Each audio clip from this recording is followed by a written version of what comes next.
Good morning, students. Today we are going to start the chapter Applications of Integrals.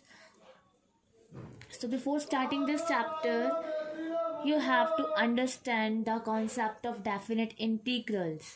ठीक है, definite integrals हम कर चुके हैं कि इसको कैसे सॉल्व करना है. But what is the meaning of definite integrals and methods of definite integrals. So firstly we revise the concept of definite integrals before doing the chapter applications of integrals. So definite integral में हमने क्या किया था. definite integral में हमें क्या होता है, एक पर्टिकुलर वैल्यू देता है. जो डेफिनेट इंटीग्रल होता है वो क्या देता है, एक फंक्शन की पर्टिकुलर वैल्यू देता है.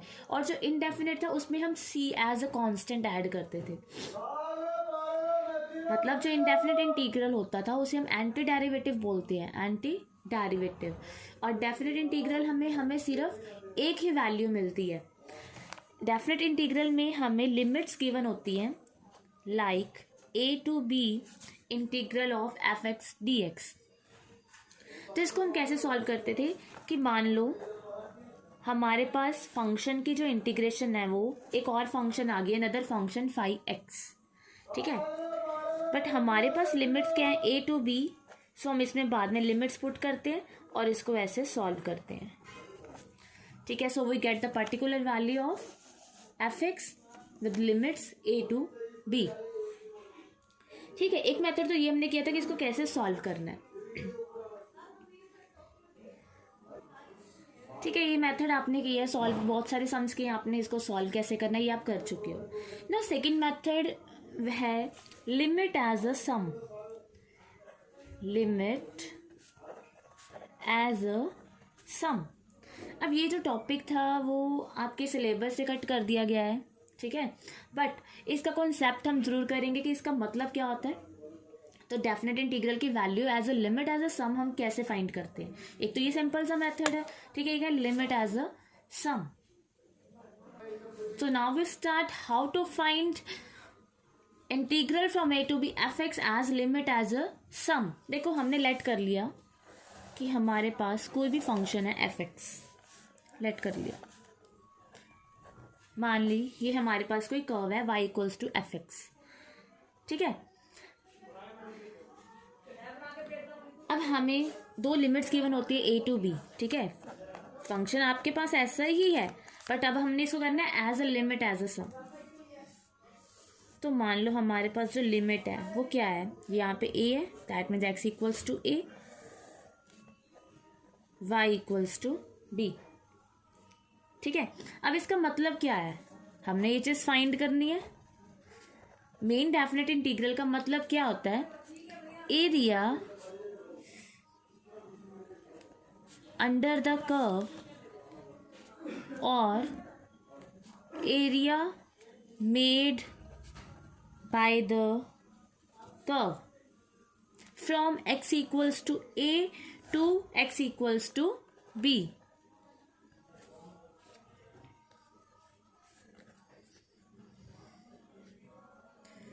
By the curve y equals to fx, x equals to a and x equals to b. और आप क्या बोल सकते हो कि area enclosed bye the curve and x axis.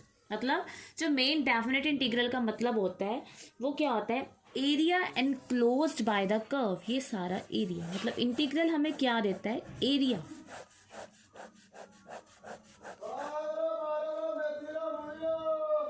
ठीक है, that means area enclosed by the curve bounded हो गया. ठीक है, x equals to a, x equals to b and x axis. ठीक है, तो मान लो लेट कर लिया हमने, इसको नाम दे दिया a b c d. ठीक है, तो मतलब ये किसके इक्वल हो गया, a b c d a, इसका एरिया. ठीक है, तो एप्लीकेशंस ऑफ इंटीग्रल की बात करते हैं अगर हम, तो उसमें भी हमने क्या करना है कि area under the curve he find करना है. आपको एक कर्व या एक से ज़्यादा कर्व्स गिवन होंगी जिसके एनक्लोज जो एरिया आ रहा होगा, बाउंडेड एरिया आ रहा होगा, वो हमने क्या करना होगा, फाइंड करना होगा।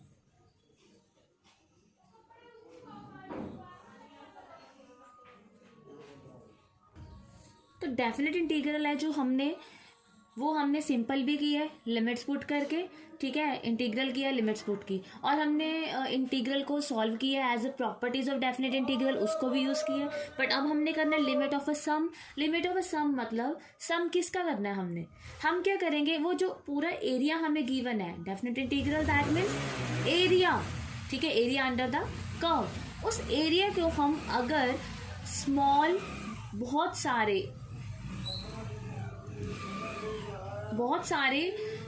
पार्ट्स में कन्वर्ट कर दें और उनका फिर सम कर दें, लिमिट ले लें, तो हम उससे भी क्या कर सकते हैं, डेफिनेट इंटीग्रल की वैल्यू फाइंड कर सकते हैं। क्या करेंगे, जो एरिया हमें गिवन है, जो हमने एरिया फाइंड करना है, उसको हम एन बहुत सारे स्मॉल पार्ट्स में, स्मॉल एरियाज में डिवाइड करेंगे, फिर उन सब का सम करके उसकी लिमिट करेंगे, तो उसको कहते हैं लिमिट एज अ सम, ठीक है। वही उसका क्या होगा, डेफिनेट इंटीग्रल होगा। चेक करते हैं, देखो लेट कर ली हमने कोई कर्व, वही कर्व, वैसी कर्व हमने लेट कर ली, ठीक है, और यहां से यहां तक हमने क्या फाइंड करना है, एरिया, ठीक है। इस कर्व को हम क्या नाम देते हैं, y equals to F X, और इसको नाम दे दिया a, इसको नाम दे दिया b,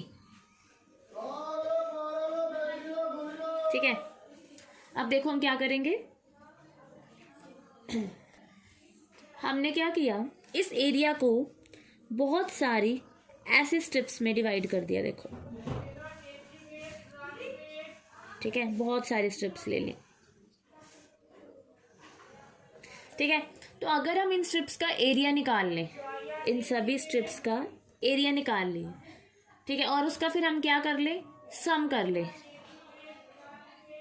तो हमारे पास आ जाएगा इस सभी का एरिया आ जाएगा, ठीक है। अगर हम क्या करें, हमने इस एरिया को बहुत सारे स्ट्रिप्स में डिवाइड कर दिया, ठीक है, और अगर हम इनके एरियाज को ऐड कर दें तो हमारे पास ये एरिया आ जाएगा, ठीक है। But problem is what, problem ये है कि हमने एरिया ऑफ ट्राइंगल पढ़ा है, एरिया ऑफ रेक्टेंगल पढ़ा है, एरिया ऑफ स्क्वायर पढ़ा है, एरिया ऑफ ट्रेपेजियम पढ़ा है, बट ऐसी कोई शेप का एरिया नहीं पढ़ा हमने, ठीक है।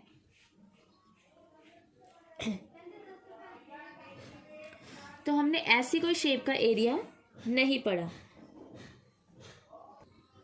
ठीक है। तो प्रॉब्लम ये है कि ये जो शेप है, ये हमारे पास ऐसी शेप है, देखो हमने बहुत सारे एरियाज पढ़े हैं, बट ये एरिया हमने नहीं पढ़ा कि इस कर्व का एरिया क्या होगा। हमने ट्रेपेजियम पढ़ा है, एरिया पढ़ा है, स्क्वायर पढ़ा है, सर्कल पढ़ा है, रेक्टेंगल पढ़ा है, बहुत सारे एरियाज पढ़े हैं, ठीक है। तो हम क्या करेंगे, देखो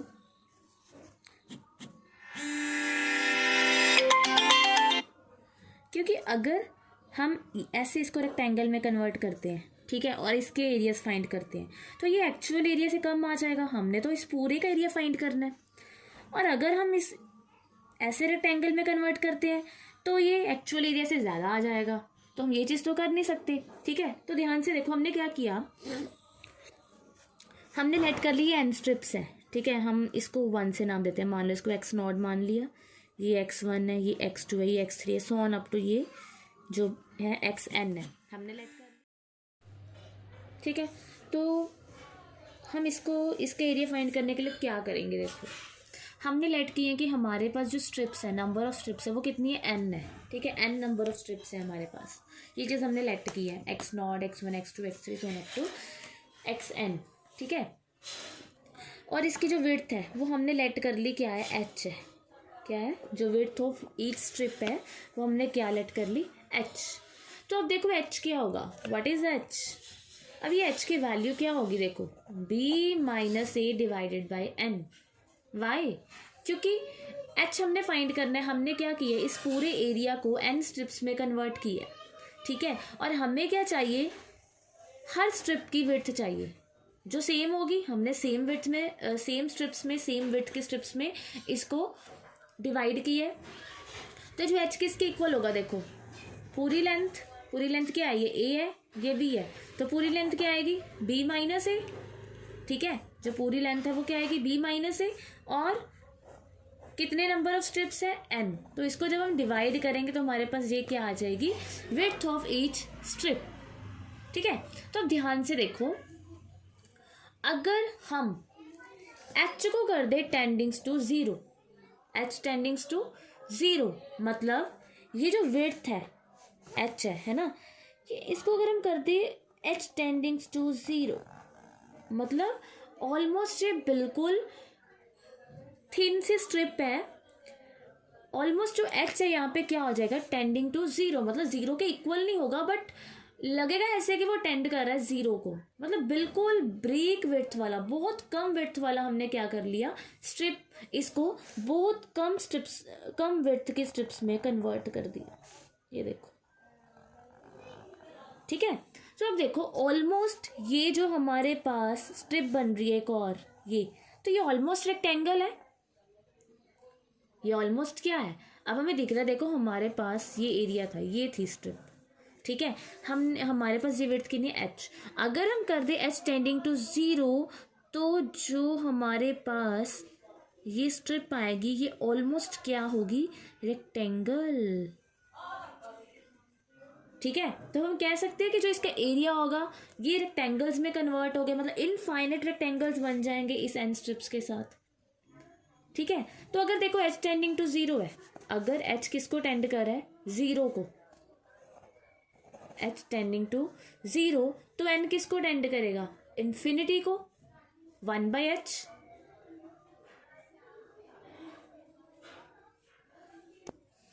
तो देखो अगर हमें यहाँ पे गिवन है एच टेंडिंग टू जीरो, ठीक है, अगर एच जीरो को टेंड करेगा, एन इन्फिनिटी को टेंड करेगा, क्यों, देखो चलो अब हम एस एन लेते हैं।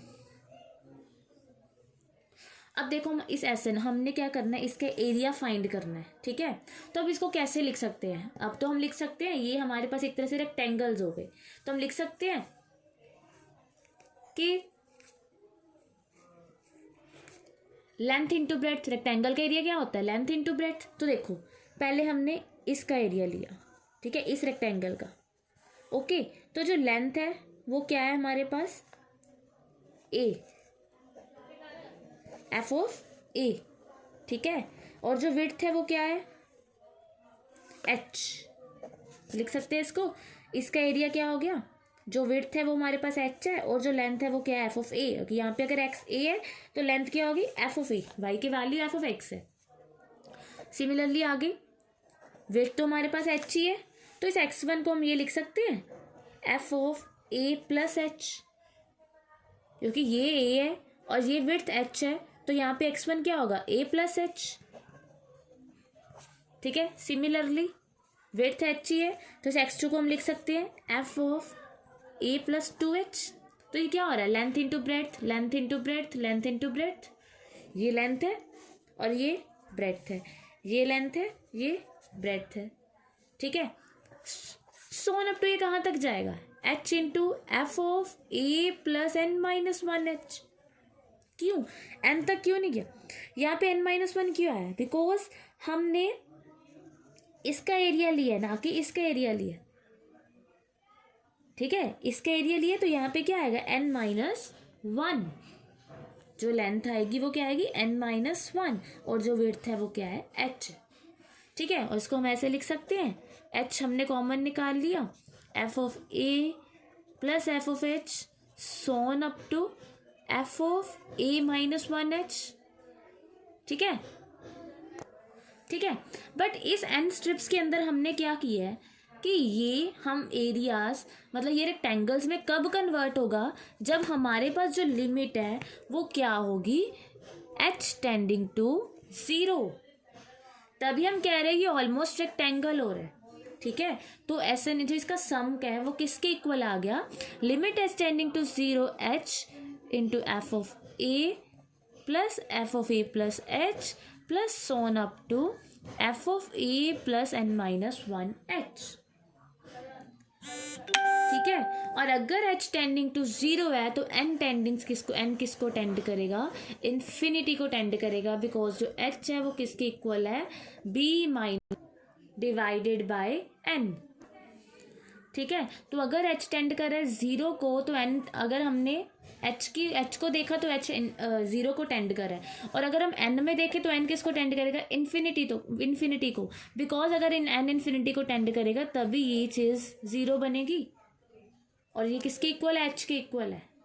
तो if h tending to zero and tending to infinity, तो ये था limit as a sum, limit of a sum, कि अगर हमने एरिया फाइंड करना है, वैसे हम डेफिनेट इंटीग्रल का मतलब यही होता है सम ऑफ, मतलब डेफिनेट इंटीग्रल का मतलब होता है area under the curve, but हम कर रहे हैं इसको लिमिट ऑफ अ सम के मेथड के साथ। तो इसमें क्या है कि अगर हम उस एरिया को एन स्ट्रिप्स में कन्वर्ट कर दें with width of each strip is H, ठीक है, and if h tending to 0 then we get the area of this region with the sum of all parts which are represented as rectangles and h tending to 0, ठीक है। तो ये N strips हैं जो infinite strips में convert हो जाएंगी जब हम क्या करेंगे, हर एक स्ट्रिप में एस टेंडिंग टू ज़ीरो ले लेंगे, तो ये एन स्ट्रिप्स में बहुत सारी क्या हो जाएंगी, बहुत सारी स्ट्रिप्स आ जाएंगी, तभी हम कह रहे हैं अगर एस टेंड करे ज़ीरो को तो एन किसको टेंड करेगा, इन्फिनिटी को, ठीक है।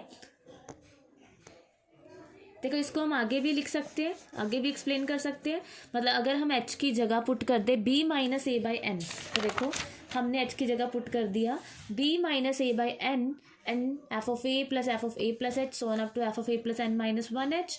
तो अगर हमने यहाँ पे b minus A by N लिखे तो यहाँ पे लिमिट क्या होगी, एन टेंडिंग्स टू इन्फिनिटी, ठीक है। b minus A is a constant, तो इसको हम बाहर भी लिख सकते हैं। तो ये आपका फॉर्मूला है लिमिट एज अ सम। अगर हमने डेफिनेट इंटीग्रल को as limit as a sum solve करना है तो वो किसके इक्वल होगा, b minus a limit n tendings to infinity 1 by N F of A plus H plus on up to F of A plus N minus one H, ठीक है। That means कि a to B F x D x किसके equal आ गया, इस सारे area के equal आ गया, एस एन के। तो मतलब जो इंटीग्रल है, तो इंटीग्रल को हम क्या कह सकते हैं, sum of areas of all strips where n tending to all n strips where n tendings to infinity, ठीक है। मतलब इंटीग्रल क्या है, सम है, एक तरह से इंटीग्रल का मतलब क्या है, सम, ठीक है। Definite integral A to B जितने भी हमने स्ट्रिप्स लिए हैं उसमें उसका सम हमने डेफिनेट इंटीग्रल में दिखा देते हैं, ओके। तो अब हम जो हमारे यहाँ एप्लीकेशंस ऑफ इंटीग्रल्स जो हम स्टार्ट कर रहे हैं, एप्लीकेशंस ऑफ इंटीग्रल्स, तो इसमें भी क्या है, हमने एरियाज ही फाइंड करना है विद यूजिंग डेफिनेट इंटीग्रल, कि definite integral means area under the curve, ठीक है। उसके लिए मैं क्या गिवन होंगी, लिमिट्स गिवन होंगी। अब देखो मान लो वही कर्व है हमारे पास, ये कर्व है हमारे पास, ठीक है। तो ये हमारे पास x इक्वल्स टू a और ये हमारे पास x equals to b। Now we have to calculate the area, ठीक है। अब हम लिमिट एज अ सम नहीं लगाएंगे, वो बहुत बड़ा मेथड हो जाता है, ठीक है। तो हम क्या करेंगे, डेफिनेट इंटीग्रल को यूज करेंगे because it means area under the curve. But how to find, वैसे इसका बिल्कुल सिंपल सा फॉर्मूला है, ये कर्व है हमारे पास y equals to F X, ठीक है। ये कर्व का नाम क्या है, y equals to F X. अब इसका एरिया हम कैसे फाइंड करेंगे, वैसे ही हम क्या करेंगे, एक स्ट्रिप ले लेंगे इसमें, ठीक है। ये हमने क्या की, एक वर्टिकल स्ट्रिप ले ली, ठीक है। तो अगर हम इसका एरिया फाइंड कर ले, इसका एरिया फाइंड कर ले और उसका इंटीग्रल कर दे, तो वो होल एरिया आ जाएगा हमारे पास। Integral means sum of all areas, ठीक है। तो हम क्या करेंगे, इसका एरिया देखते हैं क्या होगा। तो हम इसको ऐसे कह सकते हैं, देखो ये जो विड्थ है इसको हमने नाम दे दिया dx का, ठीक है। dx क्यों, क्योंकि यहाँ पे जो आपका x है ये कुछ भी है, मान लो x3 है, यहाँ पे x4 है, तो ये क्या हो गया, x4 माइनस x3 मतलब चेंज इन x। तो चेंज को हम क्या नाम देते हैं, डेरिवेटिव्स का, एक तरह से डिफरेंशियल कोफिशिएंट का। तो हमने जो इसकी विड्थ है वो क्या ले ली, dx। सिमिलरली इसका जो एरिया आएगा उसको हमने, वैसे एरिया क्या होता है, ए का नाम देते हैं, होल एरिया को हमने ए का नाम दिया। सिर्फ इस स्ट्रिप के एरिया को हम कह सकते हैं dA, change in area, area में चेंज हो गया, ठीक है। और ये किसके इक्वल होगा, अगर हम देखें इसको रिप्रेजेंट करें एज ए रेक्टेंगल तो ये किसके इक्वल होगा, तो ये होगा लेंथ इंटू ब्रेड्थ। तो जो इसकी विड्थ है वो क्या है, dx, और जो इसकी लेंथ है वो क्या है, y equals to fx, that is fx dx। ठीक है, तो ये तो है सिर्फ एक स्ट्रिप का एरिया, बट हमने तो पूरा एरिया फाइंड करना है, ठीक है। तो अब हम क्या करेंगे, यहाँ से हमने ए टू बी इसका एरिया फाइंड करना है, बट हमारे पास सिर्फ एक स्ट्रिप का एरिया आया है, तो सारा एरिया फाइंड करने के लिए हम क्या कर लेंगे, इंटीग्रेट बोथ साइड्स। तो integrate both sides from A to B, ठीक है। तो देखो integrate A to B D A equals to integration of A to B F x D X, ये किसके इक्वल होगा, तो यहाँ से हमारे पास जो एरिया है वो किसके इक्वल आ जाएगा। देखो ये डेरिवेटिव है, ये एंटी डेरिवेटिव है, ये दोनों एक दूसरे के रेसिप्रोकल्स होते हैं, तो इंटीग्रल ऑफ डी ए क्या हो जाएगा, ए के इक्वल हो जाएगा। तो ये हमारे पास हो गया whole area which is equals to A to B F x D x. तो दैट मीन्स जब हमें कोई कर्व गिवन है, हमने उसका एरिया फाइंड करना है, तो हम क्या करते हैं, वो किसके इक्वल होगा, जो भी हमें ऑर्डिनेट्स गिवन है एक्स के, सॉरी जो भी हमें वाई ऑर्डिनेट्स एक तरह से एक्स की वैल्यूज गिवन है, एक्स इक्वल्स टू ए, जो भी लिमिट गिवन है ए टू बी, उसके जो अंडर कर्व के अंडर जो उन दोनों लाइन्स के बीच में हमने एरिया फाइंड करना है, bounded by the curve x equals to a, x equals to b and x axis वो किसके इक्वल होगा, a to b integral of F x D x. ठीक है, ये समझने का था कि हाँ ये इसके इक्वल क्यों होता है। तो हमने लिमिट एज अ सम में क्या की है, स्ट्रिप्स के अकॉर्डिंग हमने एरिया फाइंड किया, डेफिनेट इंटीग्रल फाइंड की है, ठीक है। तो इसमें हमने क्या किया है कि अगर हमारे पास एक स्ट्रिप हम ले लेते हैं, ठीक है, उसकी हमने जो विड्थ है वो dx होगी बिकॉज चेंज इन x, और जो एरिया उसका हमने नाम दे दिया dA, change in area, because हमने होल एरिया नहीं ले रहे, हम एक स्ट्रिप का एरिया ले रहे हैं। तो हम इसको लिख सकते हैं dA equals to F x D x, ठीक है, बिल्कुल ही स्मॉल स्ट्रिप ली हुई है हमने। तो ये अगर हम इंटीग्रल ले ले बोथ साइड, तो मतलब क्या हो गया, सारी स्ट्रिप्स का सम हो गया। तो ये सारी स्ट्रिप्स का सम करके हमारे पास होल एरिया आ जाएगा। That means a to b integral d A equals to A to b integral of F x D x. तो a to b integral d a किसके इक्वल हो गया, एरिया के, तो एरिया किसके इक्वल आ गया, a to B F x D x, a to b integral of F x D x. तो हम ऐसे क्या करेंगे, डेफिनेट इंटीग्रल की हेल्प से हम area under the curves find करेंगे, area between two curves, area under the curves, ये सब हम क्या करेंगे, फाइंड करेंगे। So it is the introduction of applications of integrals की हमने फाइंड कैसे करने हैं। तो आगे हम क्या करेंगे, सम करेंगे इसके साथ के,